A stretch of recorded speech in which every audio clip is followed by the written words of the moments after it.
श्री कृष्ण द्वारा अर्जुन को दिए हुए गीता के उपदेश के कुछ सुंदर तथ्य। तक अर्जुन ने भली प्रकार समझ लिया है कि दोनों ही मार्गों, ज्ञान योग में हारने पर देवत्व और विजय में महामहिम स्थित दोनों ही दशाओं में कर्म तो करना ही पड़ेगा। अतः दोनों मार्गों में से एक चुनने से पूर्व उसने श्री कृष्ण जी से निवेदन किया कि आप कभी संन्यास माध्यम से किए जाने वाले कर्म कोई और कभी निष्काम दृष्टि से किए जाने वाले कर्म, इन दोनों में से एक जो परम कल्याणकारी हो उसे बताइए। श्री कृष्ण कहते हैं, संन्यास माध्यम से किए जाने वाला कर्म अर्थात ज्ञान मार्ग से किए जाने वाला कर्म और निष्काम भावना से किया जाने वाला कर्म, ये दोनों ही श्रेष्ठ है। परंतु इन दोनों मार्गों में संन्यास अथवा ज्ञान दृष्टि से किए जाने वाले कर्म की अपेक्षा निष्काम कर्मयोग श्रेष्ठ है। जो न किसी से द्वेष करता है, न किसी की आकांक्षा करता है, वह सदैव सन्यासी ही समझने योग्य है, चाहे वह ज्ञान मार्ग से या निष्काम कर्म मार्ग से ही क्यों न हो। राग द्वेषादि द्वंद्वों से रहित वह पुरुष सुख पूर्वक भवबंधन से मुक्त हो जाता है। निष्काम कर्मयोग तथा ज्ञान योग, इन दोनों में से एक में भी अच्छी प्रकार स्थित हुआ पुरुष दोनों के फल रूप परमात्मा को प्राप्त होता है।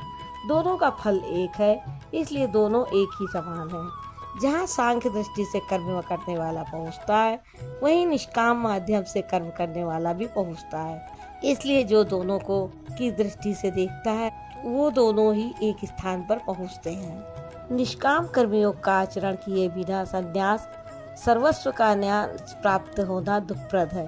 जब योग का आचरण प्रारंभ ही नहीं किया तो असंभव सा है। इसलिए भगवान का मनन करने वाला मुनि, जिसकी मन सहित इंद्रियां मौन है, निष्काम कर्मयोग का आचरण करके पर ब्रह्म परमात्मा को शीघ्र ही प्राप्त हो जाता है। दोनों मार्गों में अंतर केवल कर्ता के दृष्टिकोण का है। एक अपनी शक्ति को समझकर हानि लाभ देखते हुए इसी कर्म में प्रवृत्त होता है और दूसरा निष्काम कर्मयोगी इष्ट पर निर्भर होकर इसी क्रिया में प्रवृत्त होता है। दोनों के सद्गुण तत्वदर्शी हैं। श्री कृष्ण ने ये भी कहा कि काम और क्रोध दुर्जय शत्रु है। अर्जुन, तुम इनको मारो। अर्जुन को लगा यह तो बड़ा कठिन है, किंतु श्री कृष्ण ने कहा कि शरीर से परे इंद्रियां हैं, इंद्रियों से परे मन है, मन से परे बुद्धि है, बुद्धि से परे तुम्हारा स्वरूप है, तुम वहाँ से प्रेरित हो। इस प्रकार अपनी हस्ती समझकर अपनी शक्ति को सामने रखकर स्वावलंबी होकर कर्म में प्रवृत्त होना या ज्ञान योग है। चित्त को ध्यानस्थ करते हुए कर्मों को मुझ में समर्पण करके आशा, ममता और संताप रहित होकर युद्ध करो। समर्पण के साथ भगवान पर निर्भर होकर उसी कर्म को करना निष्काम कर्म योग है। दोनों की क्रिया एक ही है और परिणाम भी एक ही है। श्री कृष्ण यहाँ कहते हैं कि योग का आचरण किए बिना संन्यास अर्थात शुभाशुभ कर्मों के अंत की स्थिति का प्राप्त होना असंभव है। श्री कृष्ण के अनुसार ऐसा कोई योग नहीं है कि हाथ पर हाथ रखकर बैठे बैठे कहें कि मैं परमात्मा हूँ, शुद्ध हूँ, बुद्ध हूँ, पर मेरे लिए ना तो कर्म है ना बंधन, मैं भला बुरा कुछ करता दिखाई पड़ता भी हूँ, तो इंद्रियां अपने अर्थों में बरत रही है। श्री कृष्ण के शब्दों में ये कदापि नहीं है कि साक्षात योगेश्वर भी अपने अनन्य सखा अर्जुन को बिना कर्म की यह स्थिति नहीं दे सकते। यदि वे ऐसा कर सकते तो गीता की आवश्यकता नहीं। कर्म तो करना ही पड़ेगा। कर्म करके ही संन्यास की स्थिति को पाया जा सकता है और योग युक्त पुरुष शीघ्र ही परमात्मा को प्राप्त हो जाता है।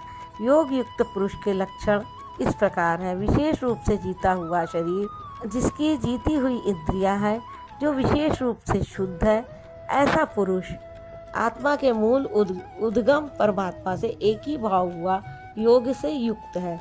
वह कर्म करता हुआ भी उससे लिप्त नहीं होता।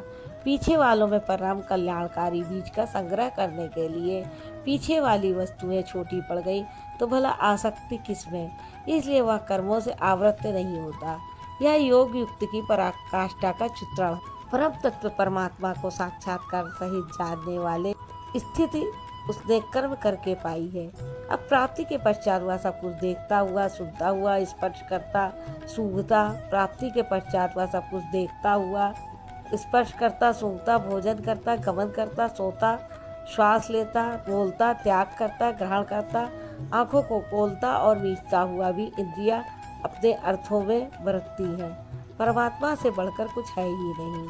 किस सुख की कामना से वह किसका दर्शन, स्पर्श इत्यादि करेगा।